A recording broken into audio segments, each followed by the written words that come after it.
Hola, hola, hola, mi nombre es María André Ler Morales y el día de hoy, como parte del curso de Ciencia 4, pues voy a estar hablando de los tipos de hipótesis. Pero antes de entrar de lleno, a mí me gustaría que podamos entender qué es una hipótesis. La hipótesis es una idea, es una suposición que nosotros vamos a presentar para poder explicar nuestro fenómeno.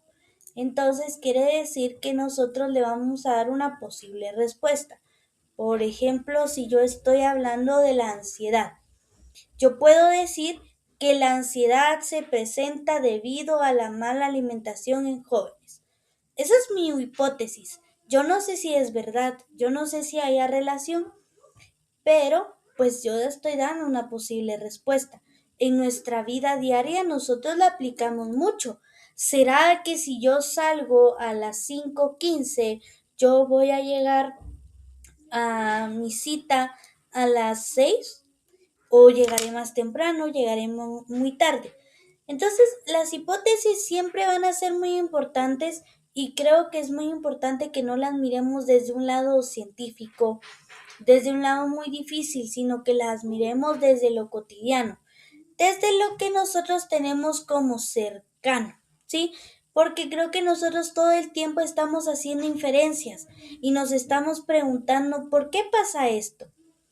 ¿Por qué funciona de tal manera? Cualquier tipo de fenómeno que estemos investigando, sea el fenómeno más complejo, el fenómeno más sencillo. Entonces, por eso es que las hipótesis siempre van a ser muy importantes en nuestro día a día, en nuestra cotidianidad. Así que sin más ni más, hablemos de los tipos de hipótesis. Existe la hipótesis de investigación, que ésta se clasifica en hipótesis descriptivas que pronostican un dato o valor observable. Como ejemplo, dice que la tasa de desempeño en el sector juvenil supera el 12% durante el presente año.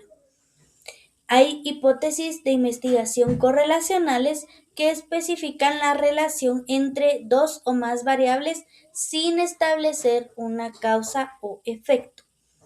Como ejemplo, a mayor nivel de estrés laboral, menor satisfacción en la calidad de sueño. Entonces ahí estamos viendo.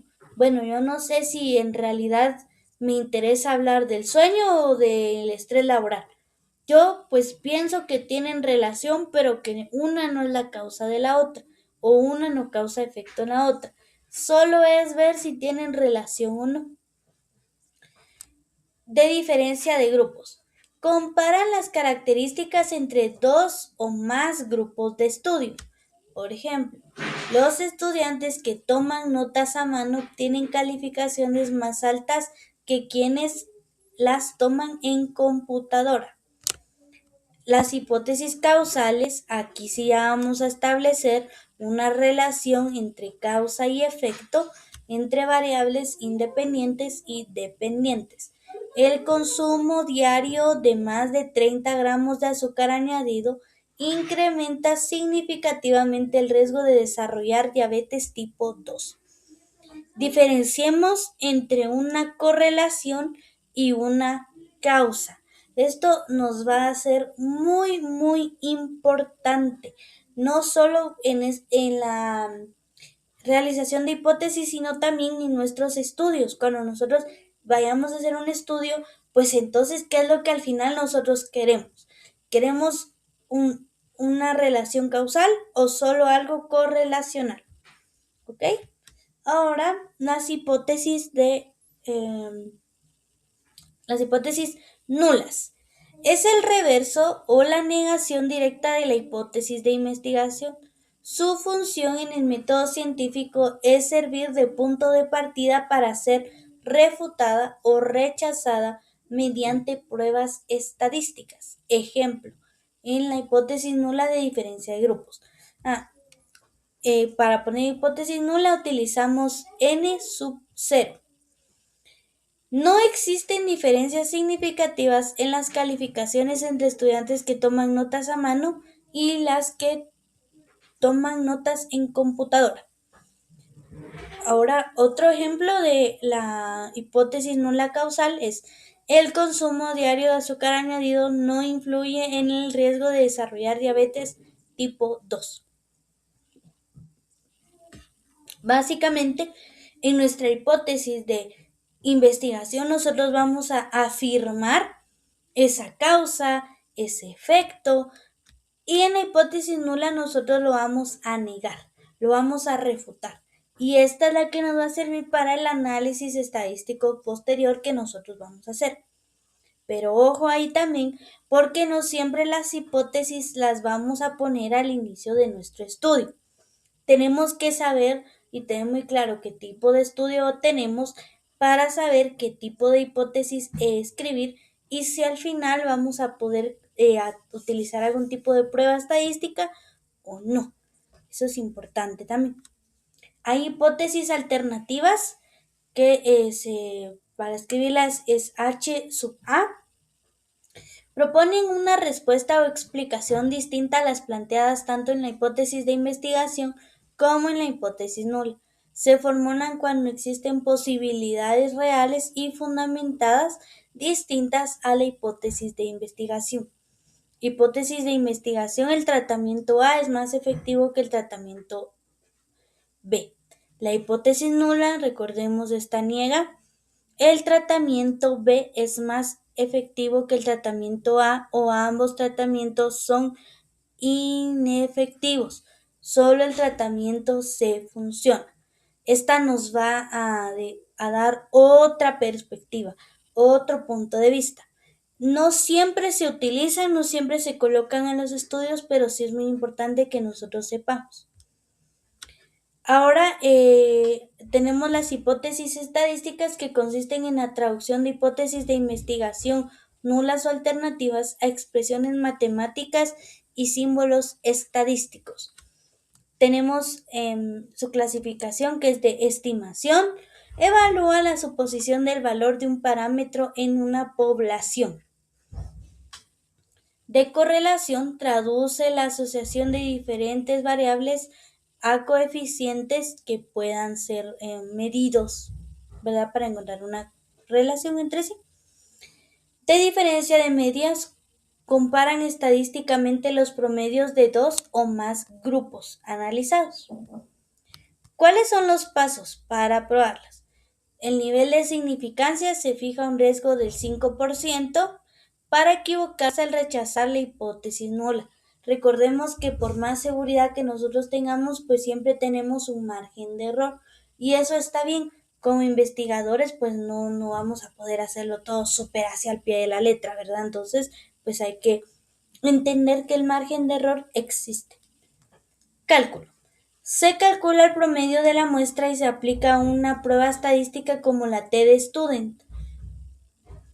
Y para tomar una decisión, si el resultado numérico cae en una zona de rechazo, se descarta la hipótesis nula y se acepta que las bolsas traen menos café del debido, si esto es lo que vamos a analizar, ¿verdad? En este caso. Ahora vamos a hablar sobre reglas para formular una hipótesis, que, como mencionaba anteriormente, esto está directamente ligado al nivel de profundidad y del tipo de estudio. Para hipótesis que se vayan a utilizar en estudios exploratorios o descriptivos, solo se usa si se aplica, busca o pronostica un dato, un valor, una característica específica de una variable en una población sin explicar causas. Tenemos la regla de redacción: utiliza una sola variable, es decir, que es univarial, o describen una tendencia. El porcentaje de desnutrición infantil en la región X supera el 15% durante el año en curso. Este es un ejemplo. No estamos buscando causas, efectos, solamente estamos describiendo lo que estamos analizando, lo que estamos explorando. Cuando es un estudio correlacional o asociativo, esas sí se utilizan, y esto es porque estamos asociando dos o más variables sin afirmar que una sea la causa de otra. Una regla de redacción es que indica covarianza o asociación estadística, ya sea positiva o negativa. No se usan términos de causalidad como provoca o genera. Un ejemplo es: a mayor cantidad de horas de estudio en casa, mayor será el promedio de notas en el examen final. Para estudios explicativos y causales se usan las hipótesis cuando el diseño busca demostrar una relación de causa y efecto entre una variable independiente y una variable dependiente. Para redactarla se debe señalar claramente la dirección de causalidad. La variable causa debe anteceder lógicamente a la consecuencia. Como ejemplo tenemos la aplicación del método de enseñanza interactivo, que es la variable independiente, incrementa el nivel de comprensión lectora en los alumnos de primaria. Esta es la variable dependiente. Tenemos también para estudios experimentales o cuasi experimentales, se utilizan las hipótesis cuando hay manipulación directa de la variable independiente por parte del investigador. Regla de redacción. Se formula de manera obligatoria la hipótesis de investigación junto con la nula y alternativa, y estas deben de estar preparadas para ser sometidas a un análisis estadístico estricto o riguroso. Como un ejemplo tenemos: el fármaco B reduce la presión arterial sistólica en pacientes hipertensos más que el placebo. El fármaco B no presenta diferencias significativas en la reducción de la presión arterial sistólica en comparación con el placebo. Reglas generales de validación independiente del estudio. Todas las variables tienen que estar escritas de forma muy clara para que las hipótesis puedan ser medibles y observables en el mundo real. Todo tiene que estar bastante claro, bastante bien descrito. Ahora tenemos un criterio de falsabilidad. Debe existir la posibilidad real de comprobar los datos que refuten o rechacen la disposición planteada. No se puede que sea una hipótesis demasiado rebuscada, demasiado fantasiosa, podría decir yo. Un lenguaje objetivo. Evitar juicios de valor, opiniones o términos ambiguos. Es decir, que no podemos basarnos en nuestra opinión. Como yo creo que las notas van a ser mejores, entonces yo pongo que las notas van a ser mejores. No, no, no.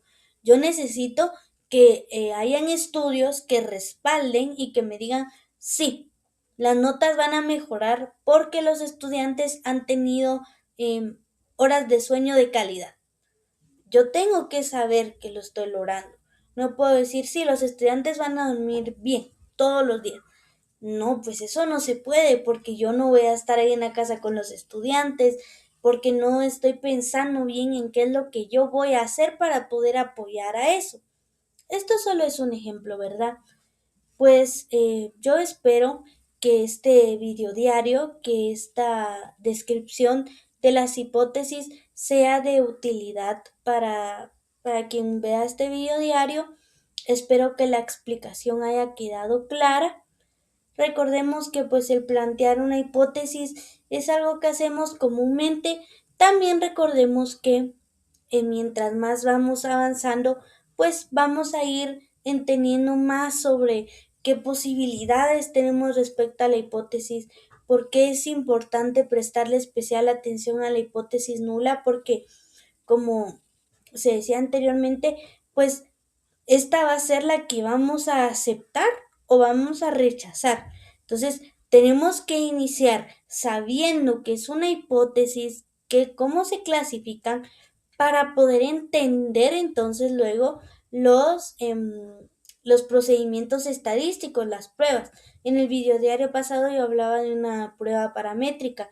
Entonces, si queremos entender el funcionamiento de estas pruebas, pues tenemos que iniciar desde aquí. Este es nuestro punto de partida, las hipótesis. Como recomendación también creo que hay que saber muy bien nuestro tipo de estudio, conocer bien qué es lo que queremos hacer, no solo por el título: qué quiero hacer yo como investigador, qué pienso yo como investigador.